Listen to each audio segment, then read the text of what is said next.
Result বেরোনোর পর joining অবধি মাঝের যে সময়টুকু, সেটা একটা বিস্তর একটা ফারাক।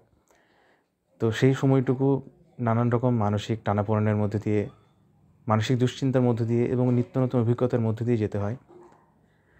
আমরা প্রস্তুতি পর্বে বিভিন্ন ধরনের মানসিক দুশ্চিন্তার শিকার হয়েছি, বিভিন্ন নতুন নতুন জিনিস শিখতে পেরেছি। কিন্তু রেজাল্ট বেরোনোর পর সম্পূর্ণ একটা ভিন্ন জগৎ। সেই জগৎ বিষয়ে আমরা ওয়াকিবহাল নয়। আমরা একদিন দূর থেকে শুনে এসেছি, সাফল্য যেহেতু আমাদের থেকে বহু দূরে ছিল, সুতরাং সেই নতুন জিনিসের অভিজ্ঞতা এবং নতুন জিনিসের প্রতি যে একটা ভীত সন্ত্রস্ত হয়ে নতুন জিনিসটাকে গ্রহণ করার যে একটা তাগিদ, নতুন কিছু শিখছি, আর একটা দুশ্চিন্তা যে আমার কিছু যদি ভুল হয়ে যায়, এই মাঝের যে পদ্ধতিগুলো, ধাপগুলো রয়েছে, সেগুলো যদি কোনো একটি সমস্যা হয়ে যায় তাহলে আমার কী হবে, শেষমেশ চাকরিটা আমি জয়েন করতে পারবো তো? তো এই ধরনের উদ্বেগের মধ্যে দিয়েই একটা দীর্ঘ সময় কাটে। তো আমি সেই জিনিসটা তোমাদের সঙ্গে ভাগাভাগি করতে চাই ধাপে ধাপে। প্রতিটা ধাপ কীরকম মানসিক অবস্থার মধ্য দিয়ে আমি পার করেছি, এবং তোমরাও সেরকমভাবে মানসিক প্রস্তুতি নিয়ে থাকবে এবং যে সমস্ত সমস্যাগুলো হয় ওই স্তরে গিয়ে সেগুলোর সম্ভাব্য কিছু সমাধান, সেগুলো আমি আমার অভিজ্ঞতা থেকে বাতলে দেওয়ার চেষ্টা করব, যাতে তোমরা প্রস্তুত থাকতে পারো সেই জিনিসগুলোতে। তো প্রথমেই আসি রেজাল্ট বেরোনোর কথা। রেজাল্ট বেরোয় 5ই জুন 2025। তো 5ই জুন 2025 রেজাল্ট বেরোনোর পরের অভিজ্ঞতা তো তোমাদের সঙ্গে শেয়ার করা হয়েছে। প্রতিটি ক্যান্ডিডেটের ক্ষেত্রে সে একই কথা প্রযোজ্য। তারা প্রত্যেকেই একই ধরনের মানসিক অবস্থার মধ্যে দিয়ে তখন পার করেছে। উত্তেজনা, অবিশ্বাস, একটা আনন্দ, একটা স্বস্তি, সব মিলিয়ে একটা অন্য ধরনের অনন্য একটা অনুভূতি। তো রেজাল্ট বেরোনোর পর তখন 1-2 দিনের মাথায় তখন শুরু হয় প্রশ্ন, জিজ্ঞাসা নিয়ে তারা কিন্তু হাজির হয় বিভিন্ন চ্যানেলের কমেন্ট বক্সে। মূলত নীলাদ্রিবাবুর কমেন্ট বক্সে গিয়ে সেখানে আমরা আমাদের আগে যারা চাকরি পেয়েছিল 2018, 19, 20 তাদের ক্ষেত্রেও দেখেছি, সেখানে কমেন্ট সেকশন ভরিয়ে দেয় যে স্যার রেজাল্ট তো বেরোলো 2 দিন হলো, এবার কী করবো? রেজাল্ট তো বেরোলো 1 সপ্তাহ হলো, এবার কী করবো? তো একবার এখান থেকে আসি যে প্রথমে এর কোনো সঠিক উত্তর তখন আমাদের জানা ছিল না। কেউ বলছিল যে তুমি চুপচাপ বসে থাকো, তোমাকে ডিপার্টমেন্ট থেকে ফোন করবে। কেউ বলছিল তুমি চুপচাপ বসে থাকো, ডিপার্টমেন্ট থেকে মেল করবে। কেউ বলছে যে তোমরা একটা গ্রুপ খোলো হোয়াটসঅ্যাপে, তো সেখান থেকে তোমরা সব খোঁজখবর পাবে। তো এখানে কোনো স্পষ্ট উত্তর নেই, এবং কতদিন পর যে তারা যোগাযোগ করবে। তোমার যখন দেখবে যে 1 সপ্তাহ পেরিয়ে গেল, 10 দিন পেরিয়ে গেল, আর তো কোনো যোগাযোগ করছে না, তখন মনে হয় যে আমি বাদ পড়ে গেলাম কি না। তো সেক্ষেত্রে প্রথম যে কাজটা করা হলো সেটা হচ্ছে একটা গ্রুপ খোলা হলো। যেমন আমাদের ক্ষেত্রে ফুডের যারা ছিল 41 জন মতো, 40 জন মতো, একজন তো জয়েন করবে না, তাদের নিয়ে একটা গ্রুপ খোলা হলো। একইভাবে প্রতিটা ডিপার্টমেন্টেরই তাদের একটা করে গ্রুপ ছিল হোয়াটসঅ্যাপে, এবং সামগ্রিকভাবে যারা যারা WBCSে সিলেক্টেড হয়েছে এবারে 2022-এ, তাদের নিয়ে একটা গ্রুপ আছে। তো এই গ্রুপটা খুবই জরুরি একটা জিনিস। এই গ্রুপে থাকলে আমরা ছোটোখাটো যে কোনো ধরনের আপডেটগুলো জানতে পারবো। তো সেই মোতাবেক আমরা গ্রুপ খুলে বসেছিলাম, গ্রুপে সবাই অংশগ্রহণ করি। সেখানে আলাপ আলোচনা চলতো কতদূর কী হতো, কতদূর কী হবে। তো কেউ কেউ থাকে গ্রুপের সদস্য, দেখবে প্রতিটি মানে যারা হয়তো আগে থেকে চাকরি করে বা তারা কলকাতা বা শহরতলির মাঝেই থাকে, তো তাদের মাধ্যমে ঠিক খবর চলে আসে যে কোথায় কী অগ্রগতি হলো, কোন দিকে কোন ফাইল পাস হলো। মানে এখানে আবার তোমাকে ধাপগুলো বুঝতে হবে। এই যে আমাদের ধরো রেজাল্ট বেরোলো 4 ডের, তো পিএসসি কী করে রেজাল্ট বেরোনোর পরে সেটা কোথায় পাঠিয়ে দেবে? সেটা পাঠিয়ে দেবে একদম নবান্নতে, ফিনান্স ডিপার্টমেন্টে পাঠিয়ে দেবে। সেখান থেকে মুখ্যমন্ত্রী সই করে তারপরে সেটা ওই ফিনান্স ডিপার্টমেন্ট থেকেই, আর মাঝে সম্ভবত পারের সঙ্গে কিছুটা যোগাযোগ আছে এখানে, যেহেতু তারা ওই নিয়োগের ব্যাপারটার সঙ্গে তারা জড়িত। তো সেই ওখানে মুখ্যমন্ত্রী যখন পাস করবেন, সই করবেন, তারপর সেই জিনিসটা কিন্তু আসবে। আমাদের যেমন দপ্তর ছিল খাদ্য দপ্তর, সেখানে খাদ্য দপ্তরে যখন তাদের আসবে, তার আগে ধাপগুলো বলি। যে খাদ্য দপ্তরে আসা, তো তার আগে তো আমরা তো বিভিন্নভাবে মানে বিভিন্ন রকমভাবে আমরা যোগাযোগ করার চেষ্টা করেছি খাদ্য দপ্তরের সঙ্গে, যারা ওখানে কলকাতা থাকে বা কলকাতার আশেপাশে যারা শহরতলিতে থাকে, তারা গিয়ে খাদ্য দপ্তরে ওখানে যোগাযোগ করেছেন। এখানে উদ্বেগের জায়গা, বিশাল বড় অফিস, তো যাচ্ছে তাই বড়। সেখানে গিয়ে দেখা যাচ্ছে যে রিসেপশনিস্ট, যে আমি যখন গিয়েছিলাম, আমি নিজে গেলাম, তো রিসেপশনিস্টে দেখা যাচ্ছে সব কন্ট্রাকচুয়াল কিছু মেয়ে ছিল, 2 না 3টে মেয়ে ছিল। তারা গিয়ে তাদের বলছি যে আমি নামগুলোও জানি না আসলে, কোথায় গিয়ে খোঁজ করব, সবই তো ভাষা। কনসেল বলে একটা সেল, যাই হোক, তো সেখানে গিয়ে খোঁজ নিতে হয়। তো সেটা দেখা যাচ্ছে 6 তলা বা 5 তলাতে কিছু একটা। তো সেখানে গিয়ে আমি ডেস্কে জিজ্ঞেস করছি যে আমি অমুক, আমি WBCS পরীক্ষা এবারে পাশ করেছি, আমি এই নিয়ে খবর জানতে চেয়েছি। আর তো তারা হাঁ করে মুখের দিকে তাকাচ্ছে, মানে তারা জানেই না এবং তারা ঢুকতে দেবে না। তো যাই হোক অনুনয় বিনয় করে যাওয়া হলো। আমাদের আগেও যারা কয়েকজন গিয়েছিল তারাও ওভাবেই গিয়েছিল। তো সেখানে গিয়ে তারপর সেখানে যারা আছেন সেখানে তারা খুবই আন্তরিক, ভীষণ রকম আন্তরিক। এটা হচ্ছে সবথেকে ভালো দিক। তো তারা বললেন যে দেখো এখনও তো আমাদের কাছে নবান্ন থেকে আসেনি, আমাদের কাছে আসলে আমরা 1 সপ্তাহের মধ্যেই কিন্তু তোমাদের পাঠিয়ে দেবো ডকুমেন্ট ভেরিফিকেশনের জন্য, তোমাদের ডেকে নেবো আমরা। এবার এই জিনিসগুলো আমাদের কাছে সম্পূর্ণ নতুন। ডকুমেন্ট ভেরিফিকেশন থেকে শুরু করে তারপরে যে পুলিশ ভেরিফিকেশন রোল যেটা বলে PVR বলে, সেই জিনিসটা তো আমরা কিছুই জানি না। আমরা তো আমার ক্ষেত্রে যেমন প্রথম চাকরি বা যারা ফ্রেশার্স তাদের ক্ষেত্রেই তো উৎকণ্ঠায় আমাদের দিন কাটছে, কী হবে কী হবে কী হবে কী হবে। তারপর শেষমেশ সম্ভবত দাঁড়াও ডেটটা দেখে নিই, 20শে জুলাই বা হ্যাঁ, তো 20শে জুলাই সম্ভবত মুখ্যমন্ত্রী সই করেন এবং তার পরের দিনই জাস্ট এত এরা দ্রুত ছিল আমাদের ডিপার্টমেন্ট। 21শে জুলাই সেই দিনই বিকালে আমাদের তারা মেল করে দেন আমাদের মেল অ্যাড্রেসে এবং সেখানে তারা বলেন ডকুমেন্ট ভেরিফিকেশনের কথা। তো ডকুমেন্ট ভেরিফিকেশনের একটা মেল আসে, সেখানে তারা বলে দেন যে এই জিনিসগুলো লাগবে ডকুমেন্ট ভেরিফিকেশনের জন্য এবং তার সঙ্গে তারা ওই আমাদের প্রিন্ট আউট করে নেওয়ার জন্য ওই PVR যেটা পুলিশ ভেরিফিকেশন রোল সেটা দেন।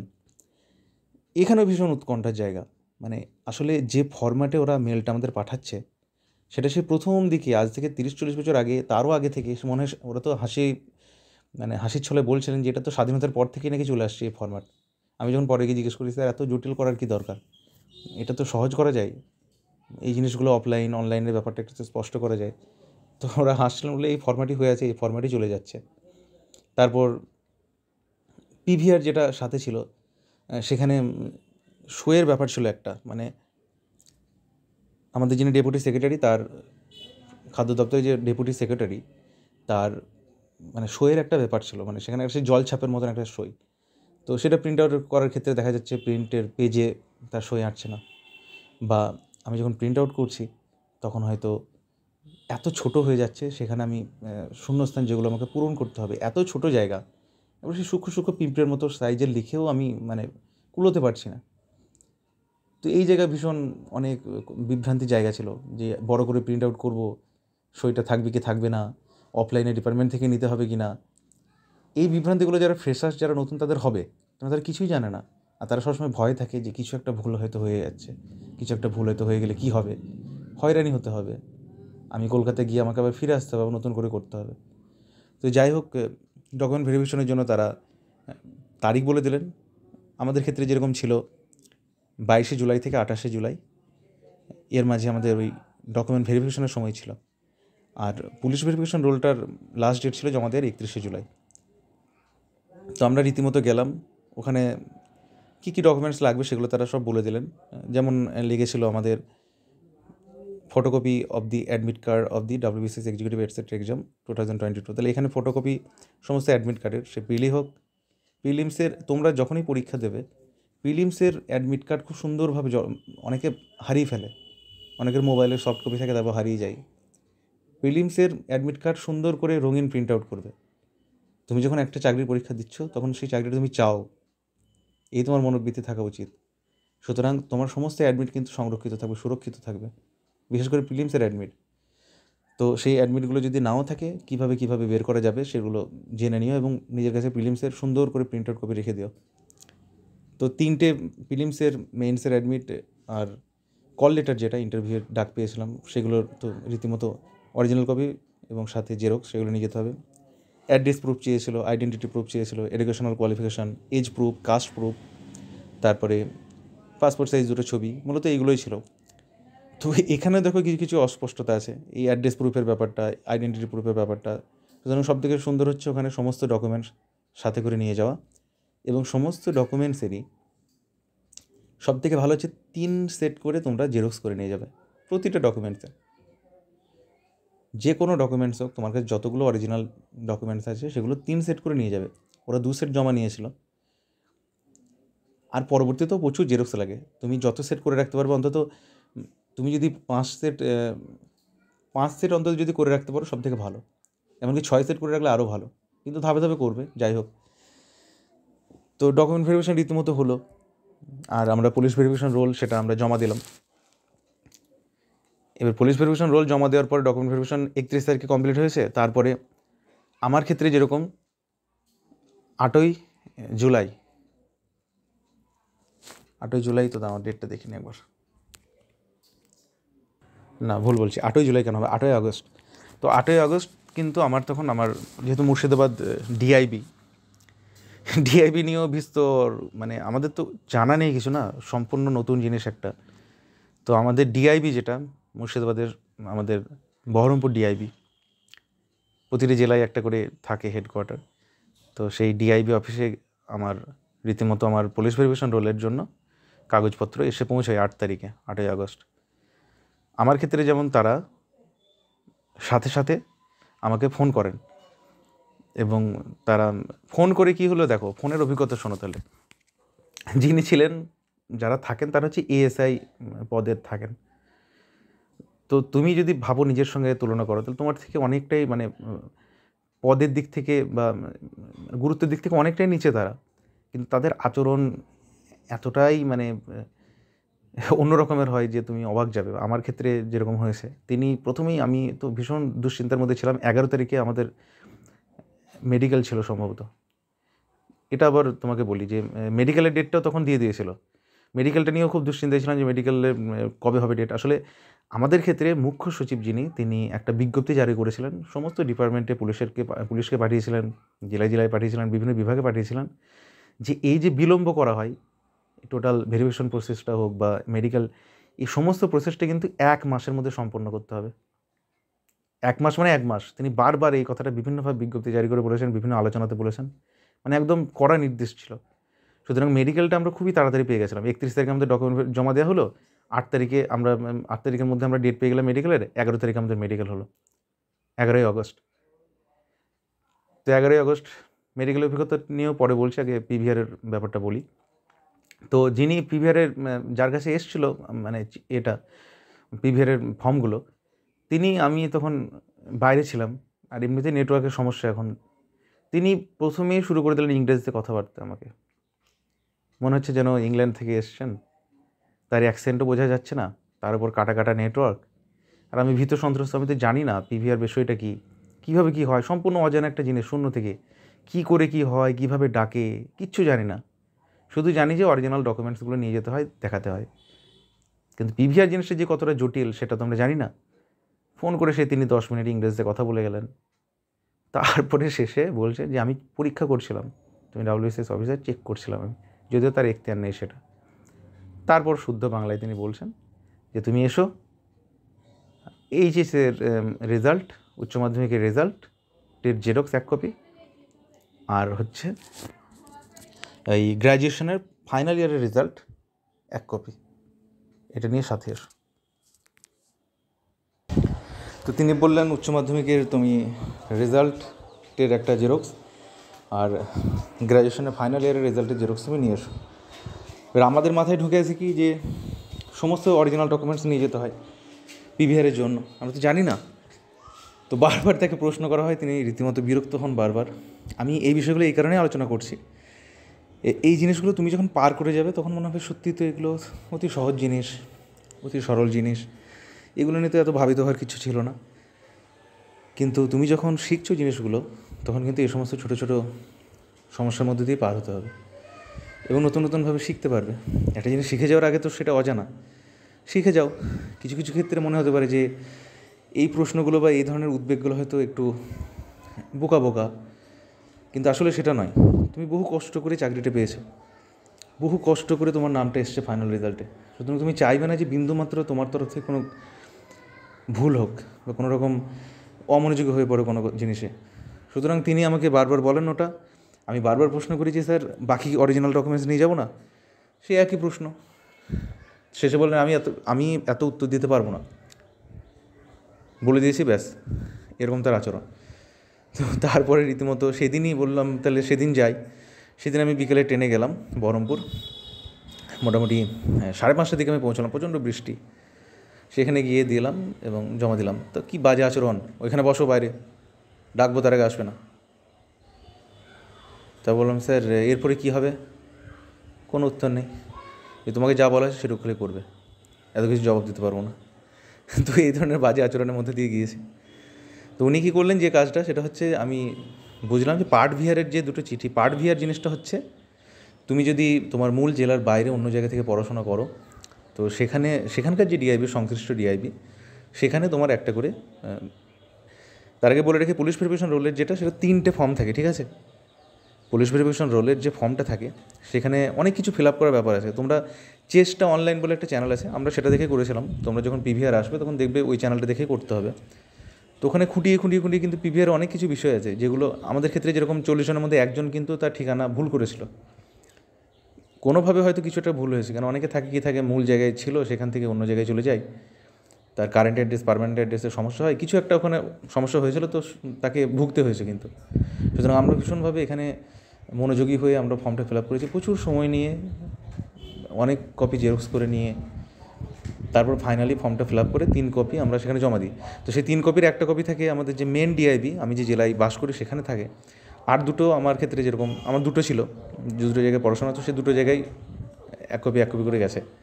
তো সে পার্ট ভিআরের জন্যই তিনি আমাকে ডেকেছিলেন এবং দুটো চিঠি করে, আমার ক্ষেত্রে যেমন ছিল সিউড়ি ডিআইবি আর বর্ধমান ডিআইবি, তো সেখানে আমাকে বললেন যে দেখো, আমি তোমার উপকার করলাম, প্রচণ্ড রুক্ষ, কিন্তু এটাও ভাবতে হবে যে সত্যিই তো, তাই তো আমাকে ডাকলেন, যে আজকে এসছে, আমি কিন্তু আজকেই তোমাকে ডাকলাম।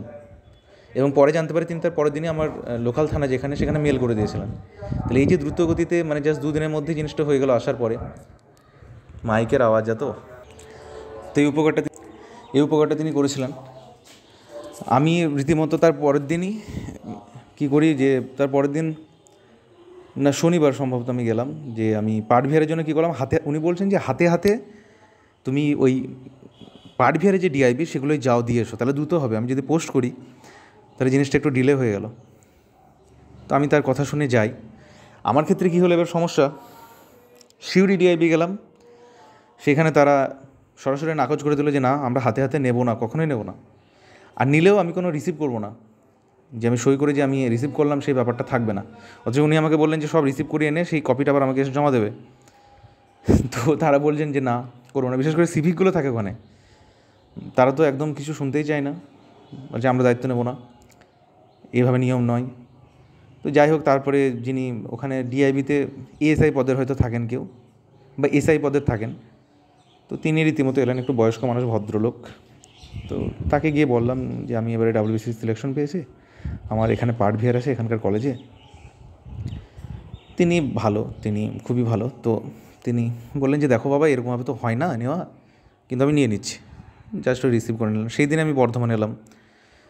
এবার ডিআইবি থেকে ডিআইবি ব্যবহার কীরকম পরিবর্তন হয়ে যায় দেখো। এবার বর্ধমানে এলাম, বর্ধমানে আসতেই আমি জাস্ট মুখে বলেছি যে আমি এবারে ডাব্লিউবিসি সিলেকশন পেয়েছি, আর সে সম্ভাষণের শেষ নেই, শুভেচ্ছা শেষ নেই, কত খুশি তারা, কত মানে খুবই ভালো, মানে তাদের ব্যবহার, এবং তারা কী খুশি, মানে সাথে সাথে আমার এটা নিয়ে নিলেন, রিসিভ করে নিলেন, এমনকি নিজে থেকে আমাকে সব নম্বর দিয়ে দিলেন। এই নম্বরের বিষয়টা আবার পরে আসছি। মেডিকেল আছে, কত আলোচনা আছে, মেডিকেল আলোচনা আছে, পিভিআরের আলোচনা আছে, নম্বরের বিষয়ে আলোচনা আছে। তো উনি নম্বর দিয়ে দিলেন, যাই হোক আমি রীতিমতো নম্বর নিয়ে নিলাম, হয়ে গেল। তো এরকম ভালো আচরণ পেয়েছিলাম।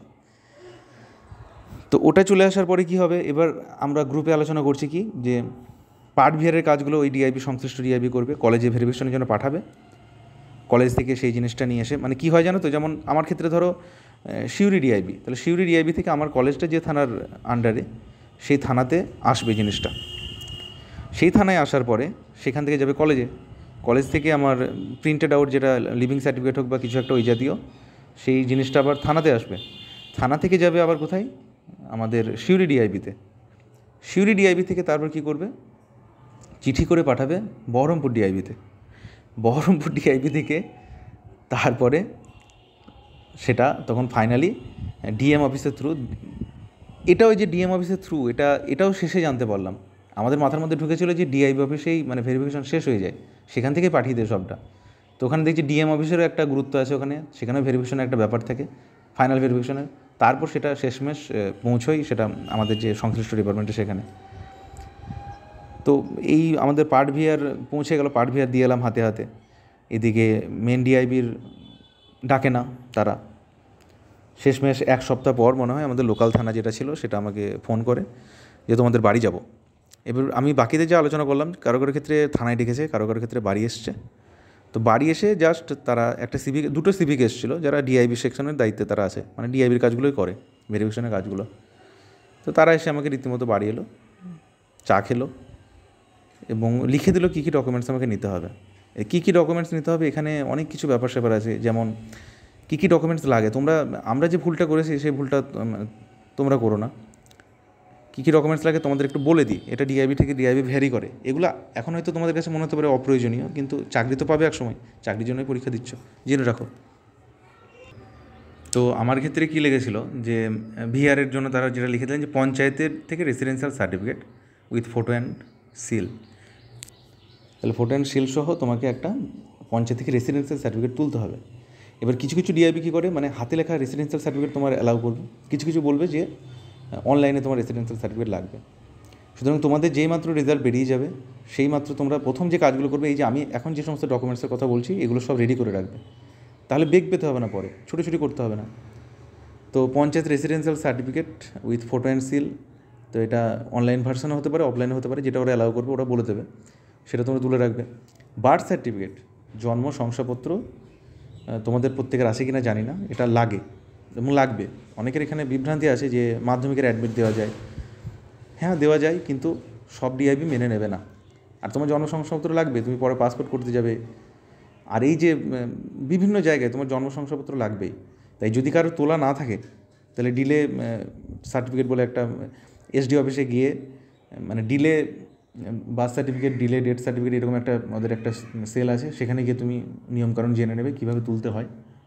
তো সেই নিয়ম অনুযায়ী তোমরা কী করবে, বার্থ সার্টিফিকেট তুলবে।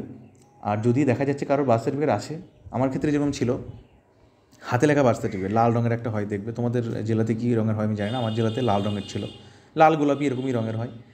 তো সেটা ছিল এবং সেটা জমা দিয়ে অনলাইনে নতুন করে আবার বের করা যায়, নতুন নম্বর নিয়ে জনশংসাপত্র বের করা যায়। সেটা তোমরা আগে থেকে কিন্তু করে রাখবে। এখনও যে শুনছো তোমরা এখনও করে রাখো। এখন যদিও খুব চাপ চলছে, এইসব জিনিসগুলো যত হাতে রেডি থাকবে তত ভালো। প্রাইমারি সার্টিফিকেট, প্রাইমারি থেকে একটা লিভিং সার্টিফিকেট লাগে, যদিও পিভিআর ফর্মে কী হয়, মাধ্যমিকের তথ্য দিতে হয়, উচ্চ মাধ্যমিকের তথ্য দিতে হয়, গ্র্যাজুয়েশনে দিতে হয়, তুমি যদি মাস্টার্সে দিতে চাও দেবে। মূলত এই তিনটেই থাকে, গ্র্যাজুয়েশন, যেহেতু আমার গ্র্যাজুয়েশন যোগ্যতার চাকরি, তো সেখানে প্রাইমারি কোনো অবদান নেই। কিন্তু আমার ডিআইবির ক্ষেত্রে চেয়েছিল প্রাইমারি লিভিং সার্টিফিকেট। প্রাইমারিটা সুন্দর একটা প্রমাণ যে আমি এই গ্রামের বাসিন্দা, আমি এখান থেকে পড়াশোনা করেছি এবং এখানে আমার শৈশব কেটেছে। সুতরাং এটা একটা গুরুত্বপূর্ণ একটা গুরুত্বপূর্ণ সার্টিফিকেট এটা। আর সব কিছু যেটা বললাম তোমাকে 2 সেট করে ওরা নেয়, মাধ্যমিকের যেমন অ্যাডমিট, মার্কশিট, বোর্ড সার্টিফিকেট, উচ্চ মাধ্যমিকের অ্যাডমিট, মার্কশিট, বোর্ড সার্টিফিকেট, গ্র্যাজুয়েশনের সমস্ত অ্যাডমিটগুলো, সমস্ত ইয়ারের রেজাল্টগুলো, ঠিক আছে, সার্টিফিকেট। তো এইগুলো নেই। তোমার কোনো কাস্ট সার্টিফিকেট থাকলে সেটা নেবে। কাস্ট সার্টিফিকেট নিয়ে আবার বিস্তর আলোচনা করা যায়, এটা তোমরা বিভিন্ন ইউটিউব চ্যানেল দেখে জানবে। তোমরা হয়তো 23-এর ক্ষেত্রে এই সমস্যাটা তোমরা এটা বোধ করবে। তোমরা 23-এর ক্ষেত্রে কেন সমস্যা, কেন এখন যেটা হচ্ছে, যেমন ওবিসির ক্ষেত্রে নতুন করে সমস্ত ইস্যু হচ্ছে আবার সার্টিফিকেটগুলো। ধরো একজনের ওবিসি ক্যাটাগরি এ ছিল, হয়তো সেটা বি হয়ে গেছে, বা কারো ক্ষেত্রে ওবিসি এ ছিল, ওবিসি এ থেকে গেছে, কারো ক্ষেত্রে ওবিসি বি ছিল, বি থেকে গেছে। তো এসব থাকার পরেও বা পরিবর্তন হওয়ার পরেও তোমাকে কিন্তু নতুন করে আবার আবেদন করে সার্টিফিকেট বের করতে হবে। এটা ইউটিউবে তোমরা পেয়ে যাবে বিভিন্ন নিয়ম। যেমন নতুন করে সার্টিফিকেট বের করতে গেলে হয়তো পুরোনো সার্টিফিকেটটা লাগছে, যেটা আমি দেখলাম ব্লকে গিয়ে, করছিল আমার কিছু পরিচিত। তো রেসিডেন্সিয়াল সার্টিফিকেট লাগছে, ইনকাম সার্টিফিকেট লাগছে, একটা দলিল লাগছে। দলিলটা আবার কোনো কোনো এসডি অফিসে নিচ্ছে, কোনো কোনো এসডি অফিসে নিচ্ছে না। তো সেটা তোমরা সেভাবে তৈরি করে নিয়ে কাস্ট সার্টিফিকেটটা তোমরা এখন পরিবর্তন করবে কি করবে না সেটা একটা আবার ভাবনার বিষয়। কেন 23-এ তুমি যখন দেখা গেল 23-এ পরীক্ষা দিয়েছো, তুমি দেখা গেলো ওবিসি এ হিসেবে তুমি গণ্য হয়েছিলে, তখন তোমার সেই রকম লেখাও আছে ওবিসি এ, কিন্তু দেখা গেল তুমি এখন যদি কাস্ট সার্টিফিকেটে করতে যাও, তোমার ক্যাটাগরি দেখা ছিল এ ছিল, বি হয়ে গেছে। তাহলে তুমি তো এই ওবিসি বি সার্টিফিকেটে তো কাজে লাগাতে পারছো না, কারণ তুমি তো ওবিসি এ হিসেবে যোগ্য ওখানে। কেন তুমি জানো যে কোনো জিনিসের অতীতে গিয়ে তার প্রভাব পড়ে না কোনো একটা নতুন নির্দেশের। সুতরাং তুমি তো ওবিসি এই হিসেবেই চাকরিটা পাবে। তাহলে সেক্ষেত্রে এখানে নিয়মটা কি, ওটা পিএসসি অফিসে আমি যখন যাব পরবর্তীতে এই বিষয়ে আমি পিএসসি অফিসে গিয়ে খোঁজ নেবো আশা করি, এবং আরও বিশদে জানাবো। তোমরা নীলাদ্রিবাবুর কাছে পারলেও এটা জানবে যে আমার তো ওবিসি এই হিসেবে দেখা যাচ্ছে, আমি চাকরিতে আবেদন করেছি, আমি পাসও করলাম, ইন্টারভিউ দিতে যাচ্ছি, কিন্তু এখন তো আমার সার্টিফিকেটে বি হয়ে গেছে। তাহলে এনসিএল যেটা নন ক্রিমিলিয়ার সার্টিফিকেট, সেটা কী করে আমি তুলব ওখান থেকে? এইসব বিষয়গুলো একটু মানে গড়বড়ে। তো এইগুলো নিয়ে তোমরা পরে আলোচনা করো, যেহেতু এখন ফ্রি টাইম তোমাদের। 31 তারিখে তোমার মিসেলেনিয়াস হয়ে গেলে আর তো কিছু নেই। 23-এ যারা পরীক্ষা দিয়েছে সেপ্টেম্বরের শেষ দিকে হয়তো পুজোর আগে আগে হয়তো রেজাল্টটা বেরোবে, যেটুকু আমি খবর পেলাম। তো এটা তোমরা মাথার মধ্যে রেখো, এই বিষয়ে আমি আর বলছি না এখানে কিছু। তারপরে পিসিসি সার্টিফিকেট, তুমি যখনই তোমার রেজাল্ট বেরিয়ে গেল সঙ্গে সঙ্গে একটা পুলিশ ক্লিয়ারেন্স সার্টিফিকেট তুমি একটা তুলে রাখবে। কেন এটা তোমার লাগবে? এই কারণেই তোমার পিভিআর যেটা থাকে, সেই পিভিআরের ফর্মটাতে একজন গ্রুপে অফিসারের সই লাগে। আমার ক্ষেত্রে যেমন আমি বিডিওর সই করেছিলাম। এবার সে তো তোমাকে চেনে না। আমার ক্ষেত্রে যেমন বিডিও আমাকে সংবর্ধিত করেছিলেন, আমাকে চেনেন, আমাকে পুরস্কৃত করেছিলেন। তো উনি তাও বললেন যে এটা কিন্তু নিয়ম নয়, তোমার বিরুদ্ধে কেস কিছু আছে কি না সেটা আমি জানবো কী করে? পিসিসি পেলে তবে তো আমি জানতে পারবো। আমি নয় তোমাকে চিনি বলে সই করে দিলাম, তো ওটা তুলে রাখবে। তো ওটা একটা গুরুত্বপূর্ণ নথি, ওটা লাগবেই তোমার। তো পিসিসি তুমি একটা পুলিশ ক্লিয়ারেন্স সার্টিফিকেট রেজাল্ট বেরোনোর পরপরই তুলে রাখবে। রেজাল্ট বেরোনোর পরপরই কী করবে? তুমি তোমার স্কুলে যাবে, উচ্চ মাধ্যমিক যে স্কুল সেই স্কুলে যাবে, গ্র্যাজুয়েশন যেখানে সেখানে যাবে, সব একটা করে লিভিং সার্টিফিকেটগুলো তুলে রাখবে প্রিন্টেড অনলাইন মানে প্রিন্টেড ভার্সনে। এখন তো আর হাতে লেখা নেই। কেন বলছি? আমার ক্ষেত্রে যেরকম বললাম পাটভিয়ার, যে আমার পাটভিয়ার বহরমপুর থেকে সিউড়ি গেল, বহরমপুর থেকে বর্ধমান গেল, বর্ধমান থেকে সংশ্লিষ্ট থানায় এলো, তারপরে সিউড়ি থেকে সংশ্লিষ্ট থানায় এলো যেখানে কলেজ বা স্কুলটা, সেখান থেকে যাবে স্কুলে বা কলেজে, স্কুল কলেজ হয়ে আবার থানাতে আসবে, থানা থেকে আবার যাবে ওই জেলার ডিআইবিতে, সেখান থেকে ফাইনালি আমার বহরমপুর ডিআইবিতে যাবে। তাহলে কতটা এখানে প্রসেস, কতটা সময় লাগে? আমাদের ভেরিফিকেশনের ক্ষেত্রে কিছু কিছু বন্ধুর দেখলাম হয়েছে, কেউ দেখা যাচ্ছে ধরো আমি আমার কথাই বলছি, যে ধরো আমার সিউড়িতে ডিআইবিতে এলো জিনিসটা, সিউড়ি থেকে কী করেছে, সরাসরি মেল করে দিয়েছে। আমার করেনি, যাদের করেছে তাদের আমি উদাহরণ দিয়ে বলছি। মেল করে দিয়েছে কলেজে যে আপনার একটা লিভিং সার্টিফিকেট দিন, সেই মেলের মাধ্যমে সেই লিভিং সার্টিফিকেট তারা স্ক্যান করে হোক যে কোনো হোক তারা পাঠিয়ে দিয়েছে, সই যেহেতু এখন ডিজিটাল সই, সেটা পাঠিয়ে দিয়েছে। বা যদি ডিজিটাল নাও হয়, যদি এটা ভুল বললাম, পঞ্চায়েতের ক্ষেত্রে ডিজিটাল সই, কিন্তু এমনি কলেজের ক্ষেত্রে দেখা যাচ্ছে স্ট্যাম্প মেরে সই যেটা থাকে সেটা স্ক্যান করে পাঠিয়ে দিলেই হলো। ওরা যেহেতু অ্যালাউ করছেন যেহেতু, তো সেটা পৌঁছে গেল, দ্রুত হয়ে গেল জিনিসটা। অনেকের ক্ষেত্রে কী হয়েছে, বলেছে তুমি নিজে নিয়ে এসো কলেজ থেকে বা স্কুল থেকে। এই জিনিসটা অনেক দূরে থাকলে তখন হয় না। যেমন দেখা যাচ্ছে আমার একজন বন্ধু, তার উত্তর 24 পরগনায় পড়াশোনা, তাহলে সেখানে কী করে যাবে? সেখান থেকে নিয়ে তারপর সেখানে বারাসাত ডিআইবিতে যাওয়া, হ্যান ত্যান এসব করা। তো তবুও তোমরা তুলে রাখবে যদি তোমাদের অনুমতি দেয়। কেন আমাদের গ্রুপে দেখলাম 2 জনের হয়েছে এরকম, তারা নিজেরা করে নিয়েছে। তো অনুমতি দিলে কী বলবে যে আমার তো তোলাই আছে স্যার, দেখুন, এটা সাথে সাথে জমা দিয়ে দেবে সেই তোমার সংশ্লিষ্ট পাটভিয়ারের ডিআইবিতে। তাহলে তাদের আর থানা যেতে হলো না, তারা যদি অ্যালাউ করে সেই জিনিসটা তারা সরাসরি পাঠিয়ে দিতে বলে মেন ডিআইবিতে। তাহলে এখানে অন্তত তোমার 15 দিন সাশ্রয়ী হবে তোমার এখানটায়। তো তোমরা রেজাল্ট বেরোনোর পর এই কাজটাও করে রাখবে, লিভিং সার্টিফিকেটগুলো সব তুলে রাখবে। তারপরে বাবা মা এবং নিজের ডকুমেন্টস লাগে। এবার কী হয় এখানে, যে হয় বাবার ডকুমেন্টসে কিছু নামের ভুল আছে, বা তার বাবার নামে ভুল আছে, মায়ের ডকুমেন্টসে এরকম দেখা যায় এক জায়গায় আধারে একরকম নাম, ভোটারে একরকম নাম আছে, মারা গেলে তো সেক্ষেত্রে ডেথ সার্টিফিকেট লাগে। তো এই সমস্ত জায়গাগুলি কী হয়, ছোটোখাটো বিভিন্ন ভুলচুক থাকে। এবার এটা ডিআইবি থেকে ডিআইবি ভ্যারি করে। কেউ খুব যারা কড়া তারা বলে, আসলে এটা বোঝা যায়, সব জিনিস তো নথি দিয়ে হয় না, কাগজ দিয়ে হয় না।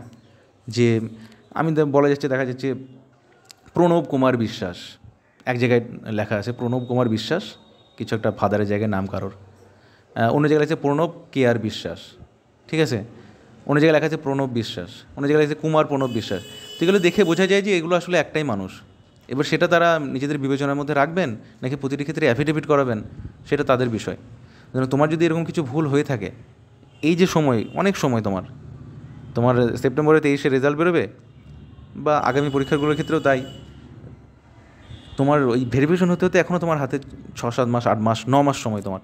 তাহলে এই সময়ের মাঝে তুমি কিন্তু তোমার ছোটোখাটো যদি ভুলচুক থেকে থাকে তোমার বাবা মায়ের কার্ডে, বা নিজেরও কিছু কিছু ভুলচুক থাকে, সেগুলো সমস্ত সংশোধন করে নেবে। যেগুলো সংশোধনযোগ্য নয় সেক্ষেত্রে অ্যাফিডেভিট করে নেবে।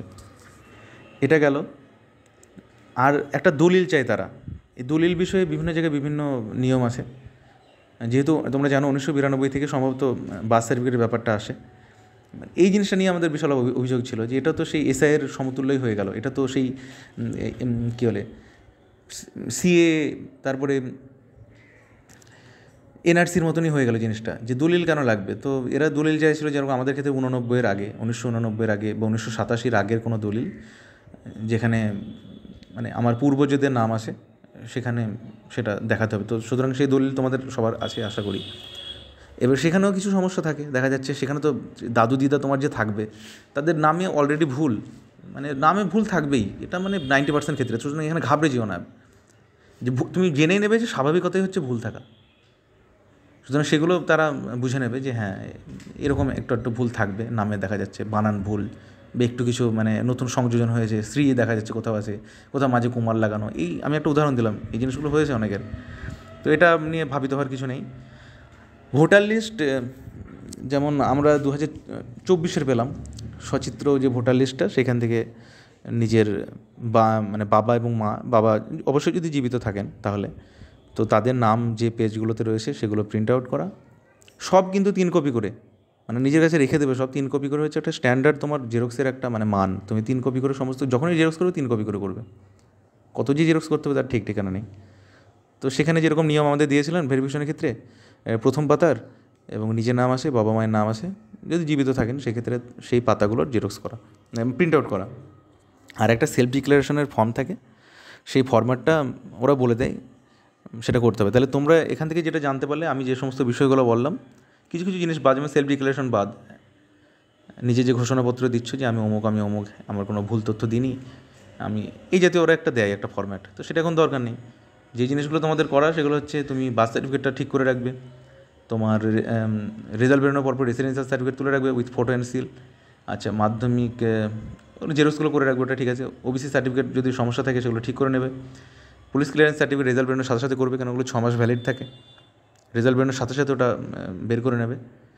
আর বাবা মায়ের নামে যদি কোনো সমস্যা থাকে সেটা সংশোধন করে নেবে, যেগুলো সংশোধনযোগ্য নয় সেখানে অ্যাফিডেভিট করে নেবে। আর দলিলটা রেডি রাখবে, ভোটার লিস্টটা একই রকমভাবে। এটা গেল কী কী লাগে জমা। তো আমরা এবার পরের ধাপে আসি, মাঝে মেডিকেলটা বাদ পড়ে গেল, আর পুলিশ ভেরিফিকেশন, আগে পুলিশ ভেরিফিকেশনটা কমপ্লিট করি।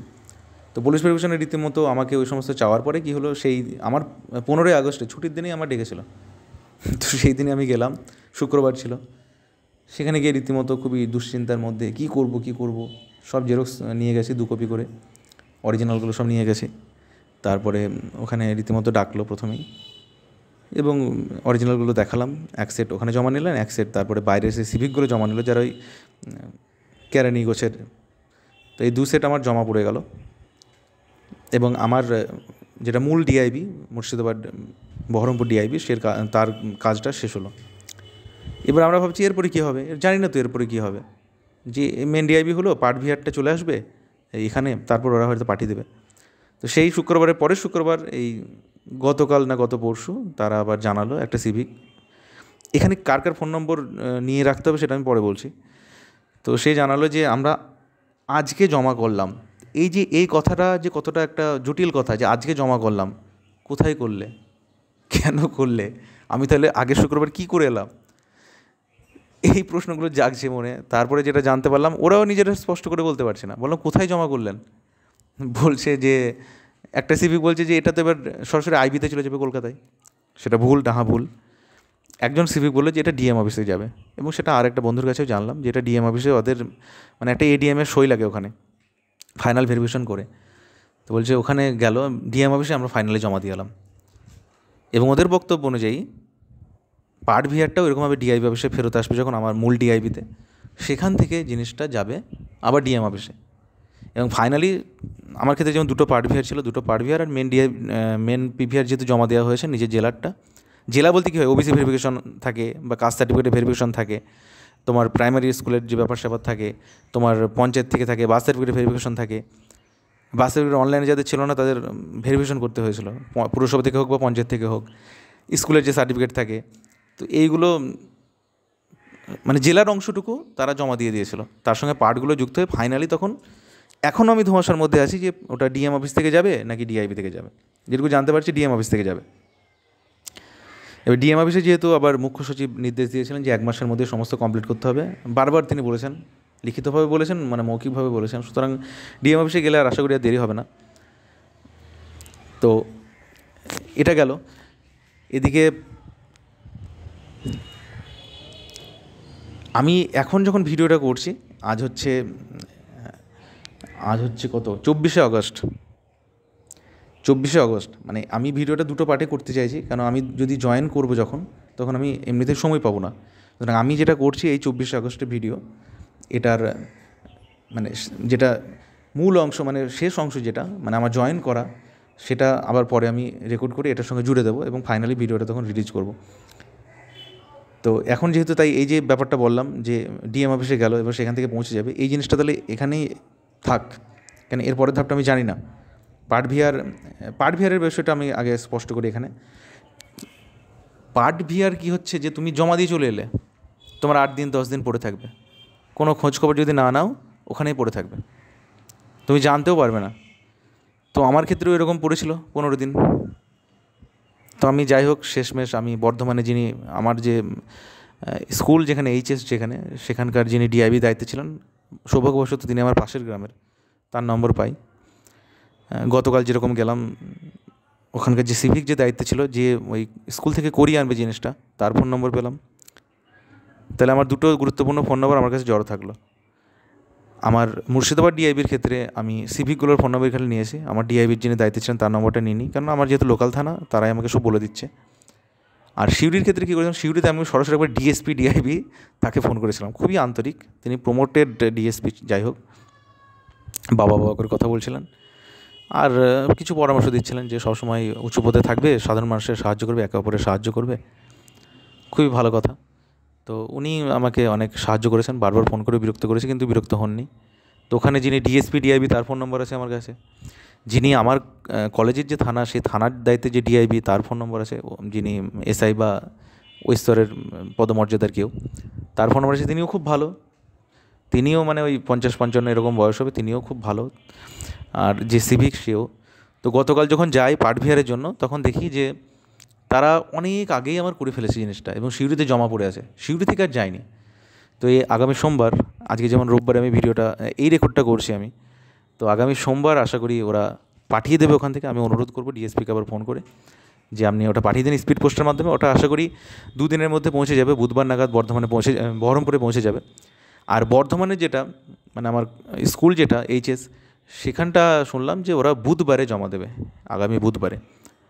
তো আগামী বুধবারে যদি জমা দেয়, সেই দিনই আমি আবার বর্ধমানে ফোন করবো, যিনি ডিআইপিতে আছেন, তাকে অনুরোধ করবো আপনি স্পিড পোস্ট করে দিন, তাহলে শুক্রবার নাগাদ পৌঁছে যাবে। তো শুক্রবার নাগাদ পৌঁছলে ওখান থেকে এবার ডিএম অফিসে যাবে। তাহলে আমার ফাইনালি দেখা যাচ্ছে হয়তো 3, 4, 5 তারিখের মধ্যে সেপ্টেম্বর, মানে পিভিআরটা আমার পৌঁছে যাচ্ছে খাদ্য দপ্তরে। এবার সবথেকে দুঃখের কথা হচ্ছে, তুমি যখন দেখবে গ্রুপে তোমার অন্যজনদের হয়ে যাচ্ছে, তোমার এখনও হচ্ছে না, তখন তোমার দুশ্চিন্তা শুরু হবে। যে যেমন আমাদের ক্ষেত্রে 40 জনের ক্ষেত্রে বলেছিল যে 30 জনের যদি পিভিআর আমাদের কাছে এসে পৌঁছয়, আমরা কিন্তু নিয়োগ করে দেবো। যদিও প্রথমে ওদের অবস্থান ছিল যে সবার একসঙ্গে নিয়োগ করাবো, ট্রেনিং একসঙ্গে শুরু হবে। তো তখন তুমি মানে একটু হতাশার মধ্যে পড়ে যাবে যে আমার তো এত দেরি হয়ে যাচ্ছে কেন, কী করব। তো যাই হোক, এই জিনিসটা তো আমি এখন বলতে পারছি না যে আমি নিয়োগটা কবে পাচ্ছি। এই ভিডিওর শেষ অংশ, যেটা আমি পরে রেকর্ড করব, সেখানে হয়তো জানাতে পারবো। এখন অবধি আমি ভিডিওটা এখানে তৈরি করে রাখলাম। তো এটার অপেক্ষায় আছি, এবং আশা করছি যে সেপ্টেম্বরের প্রথম সপ্তাহের মধ্যে নিয়োগটা কমপ্লিট হয়ে যাবে। কেননা ওরা একটা টেন্টেটিভ ডেট দিয়েছিল, 1 সেপ্টেম্বর 2025 বলেছিল, এই ডেটে আমরা নিয়োগ করতে চাই। তো সেটা সম্ভবপর হবে না সবার ক্ষেত্রে, যদি একসঙ্গে নিয়োগ করতে চাই হয়তো 7 তারিখ 10 তারিখ হয়ে যাবে সেপ্টেম্বরের। তো আমরা মুখিয়ে আছি নিয়োগ পাওয়ার জন্য, দেখা যাক কী হয়। শেষাংশ ভিডিও করার সময় এটা অবশ্য স্পষ্ট করতে পারবো, মানে ফাইনালি তুমি যখন নিয়োগটা পাবে, তখনই তোমার মনে হবে যে হ্যাঁ, আমি চাকরিটা পেলাম। আর আমরা এই কারণে আরও মুখিয়ে আছি যে পুজোর ছুটি যেটা থাকে টানা পাওয়া যায় সেপ্টেম্বরের শেষের দিকে, মানে ট্রেনিং করা অবস্থায় পাওয়া যাবে। ট্রেনিং নিয়েও পরে একটা ভিডিও করা যায়, কেন অনেক বিষয় আছে এখানে, ট্রেনিং বিষয় আছে, তারপরে থাকার ওখানে বিষয় আছে, সেগুলো নিয়ে পরে ভিডিও করা যাবে, তখন প্রয়োজন বোধ করলে করবো আশা করি। এটা গেল মেডিকেলের বিষয়টা। আমি বলি, মেডিকেলের বিষয়টা নিয়ে আবার ভীষণ বিভ্রান্তি ছিল, কী হবে এর মেডিকেল কীভাবে হয়, কেন আমরা তো জানি রেলের গ্রুপ ডি, আর্মির মেডিকেল কীরকমভাবে হয়। তো সৌভাগ্যবশত এখানে মেডিকেল ওভাবে কোনোভাবেই হয় না, খুবই সহজ একদম। যতই সহজ হোক, যখন বিষয়টা তোমার কাছে অজানা, তখন তো সেটা কঠিন লাগবেই। তো মেডিকেলের রীতিমতো আমাদের কাছে মেল চলে এলো, 11 তারিখ আমাদের মেডিকেল, এই জিনিসগুলো তোমাদের নিয়ে যেতে হবে। কী কী নিয়ে যেতে হবে, সেগুলো কী কীভাবে নেব, এই নিয়ে আবার ভীষণ উৎকণ্ঠা, 1000 জনকে প্রশ্ন করা, 1000টা ভিডিও দেখা।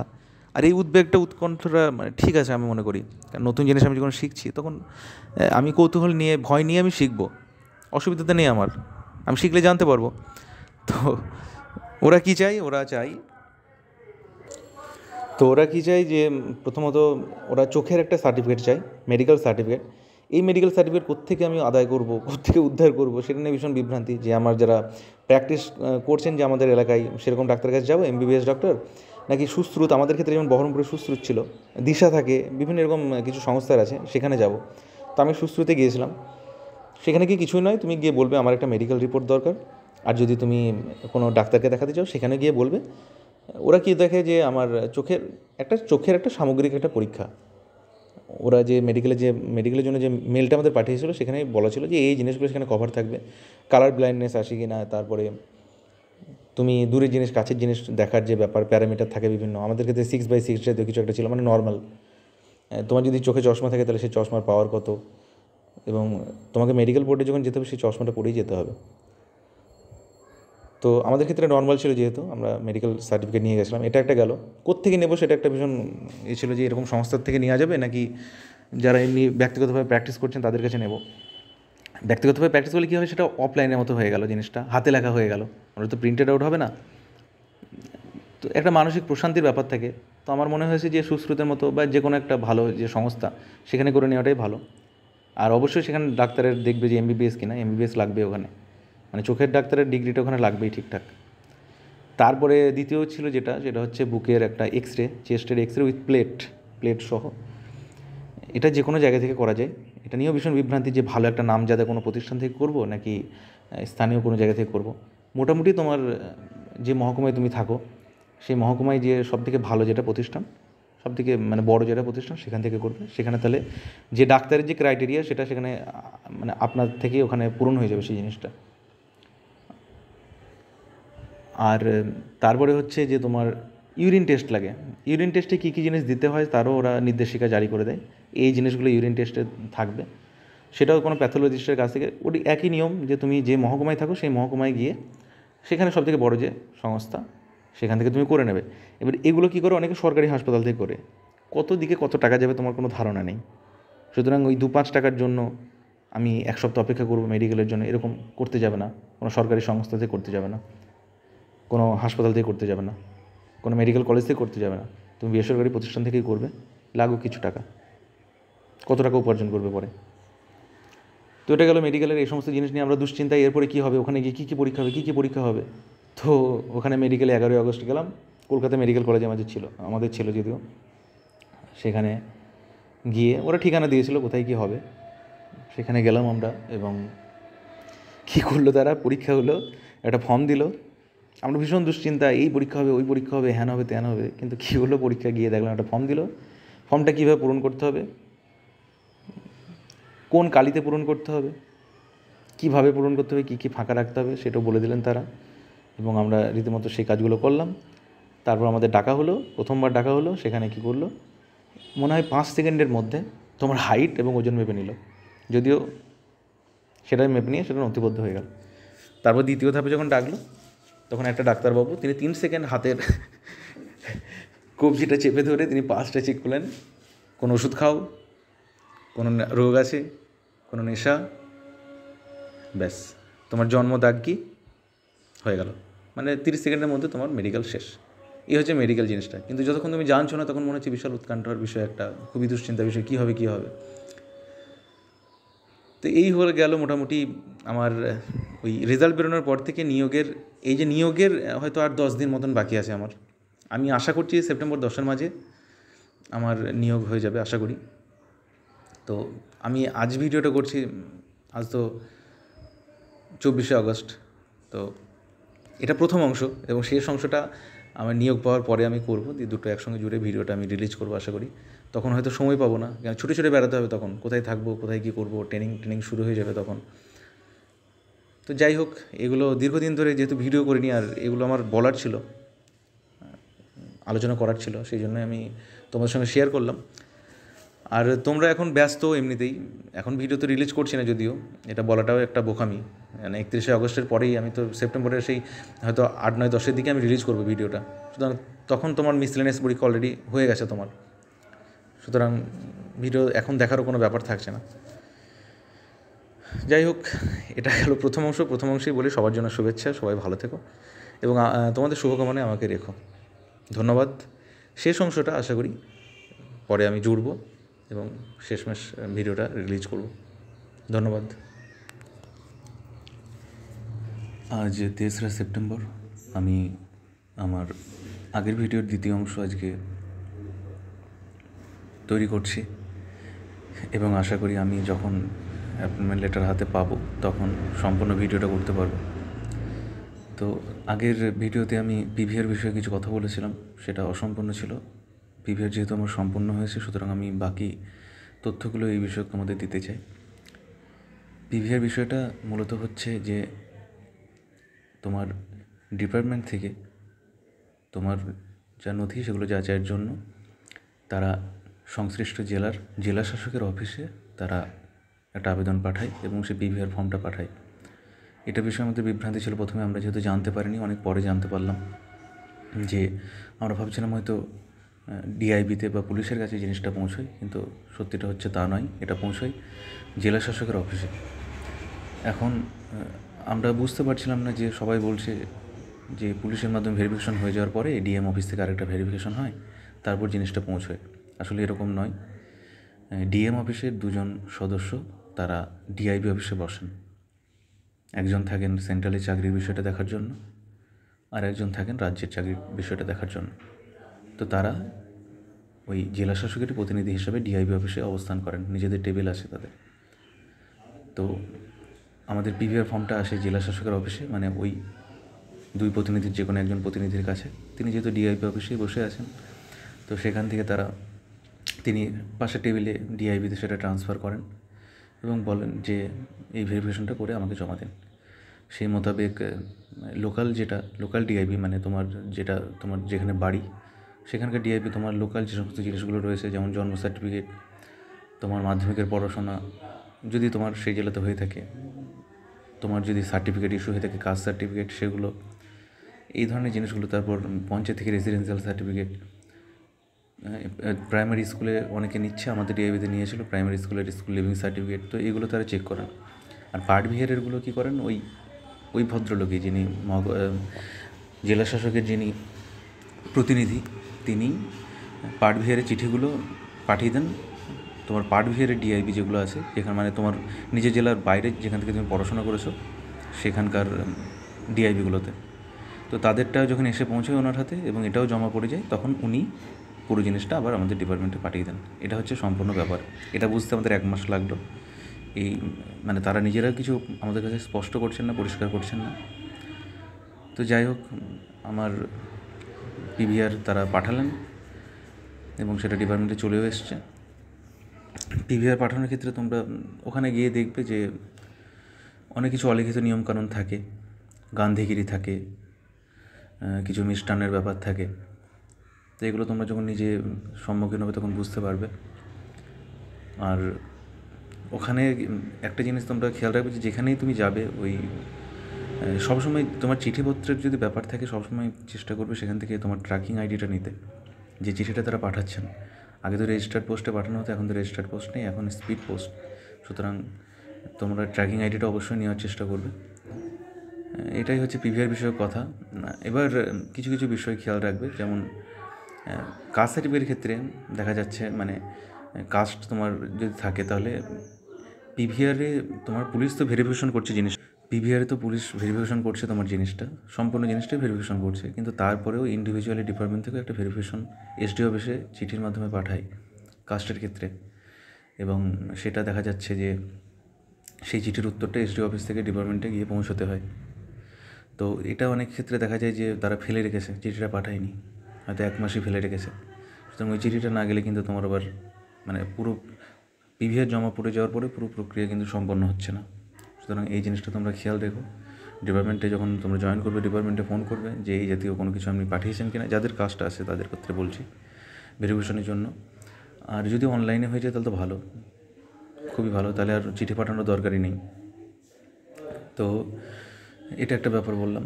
এবার হচ্ছে আমার একটা সমস্যার জন্য আমার পিভিআর জমা হওয়ার পরেও আমি নিয়োগটা পেলাম না। ডাব্লিউবিসিএসের ইতিহাসে এই যে আজকে আমি 3রা সেপ্টেম্বর ভিডিওটা করছি, 3রা সেপ্টেম্বর, গতকাল 2 তারিখে আমাদের ফুড অ্যান্ড সাপ্লাইজ ডিপার্টমেন্টে মোট 23 জনের অ্যাপয়েন্টমেন্ট লেটার ইস্যু হয়ে গেছে। ওদের 8 তারিখে জয়েনিং, 2 তারিখে লেটার বেরোলো, 8 তারিখে জয়েনিং। জানো 5ই জুন সম্ভবত রেজাল্ট বেরিয়েছিল, তাহলে 3 মাসের আগেই, মানে এটা ডাব্লিউবিসিএসের ইতিহাসে এত দ্রুত কোনো দিন নিয়োগ হয় না। 3 মাসের আগে তারা কিন্তু অ্যাপয়েন্টমেন্ট লেটার পেয়ে গেল। তো আমাদের হয়তো পরের সপ্তাহে, পরের লটে হয়তো আমরা পাবো, হয়তো 15 তারিখের দিকে আমাদের জয়েনিংটা হতে পারে। দেখা যাক, সেক্ষেত্রে সোমবারে নাগাদ যদি ঠিকঠাক করে অ্যাপয়েন্টমেন্ট লেটার ইস্যু করে সোমবার বা মঙ্গলবার নাগাদ, তাহলে হয়তো পাবো। তো আপাতত এইটা হচ্ছে দ্বিতীয় অংশ আমার ভিডিওটার, যেহেতু পরে সময় পাবো না বা পরে মনেও থাকবে না, সেই কারণে এটা লিখে রাখলাম বলছি, এটা বলে রাখলাম। চারপাশে এত আওয়াজ ভিডিও করে তাই। তো দেখা যাক, অ্যাপয়েন্টমেন্ট লেটার আসুক, তখন পরের অংশের ভিডিওটা করে সম্পূর্ণ ভিডিওটা তখন আপলোড করা যাবে। ওবিসি সার্টিফিকেট বিষয়ে একটা কথা বলেছিলাম, ওটার কিছুটা আপডেট দিই। ওটা আমি আমার এসডি অফিসে আমার কাজে গিয়েছিলাম, তো সেখানে আমি জিজ্ঞেস করলাম ওনাদের যে ওবিসি সার্টিফিকেট দেখা যাচ্ছে পুরনো ওবিসি সার্টিফিকেট দেখিয়ে ক্যাটাগরি, মানে এখন তো চেঞ্জ হয়েছে বা নাম্বারটা চেঞ্জ হবে এখন, তো তার আগে সে পুরনো সার্টিফিকেট দেখিয়ে, বা সে দেখা যাচ্ছে ওবিসি এ ছিল একজন, তারপর ওবিসি বি এখন হয়ে গেছে, তাহলে পরীক্ষা যদি দেখালো 23-এর বিসিএসের মেন্স পরীক্ষা সে দিয়েছে, তাহলে সে কীভাবে গণ্য হবে? তার তো সার্টিফিকেটটা চেঞ্জ হয়ে যাচ্ছে। তখন ওনারা বলেন যে এনসিএলটা যখন তোলা হবে, নন ক্রিমিলিয়ার সার্টিফিকেটটা, তখন এই পুরনো সার্টিফিকেটের নম্বরটাও দেওয়া হবে, আবার নতুন যেটা নম্বর পাওয়া গেছে, নতুন ইস্যু হয়েছে, সেটাও দেওয়া হবে।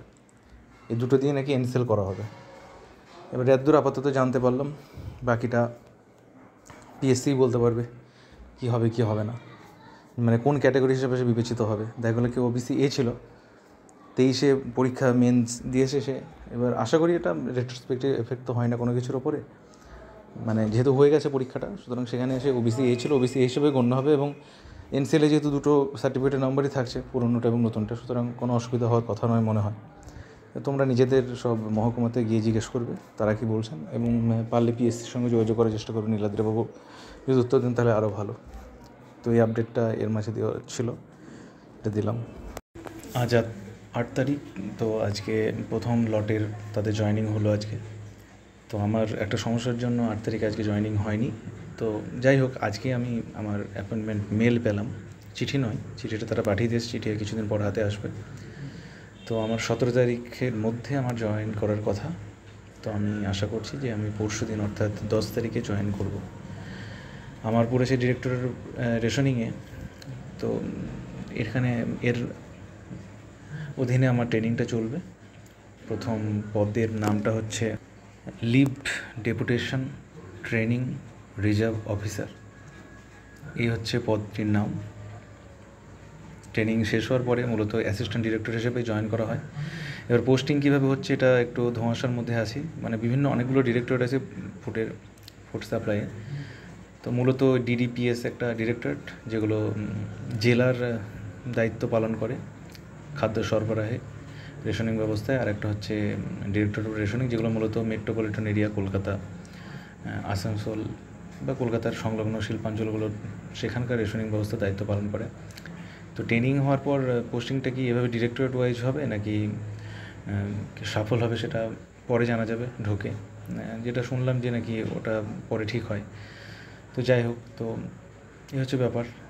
আর কিছু বাকি থাকলেও আগের বলে আমার মনে পড়ছে না,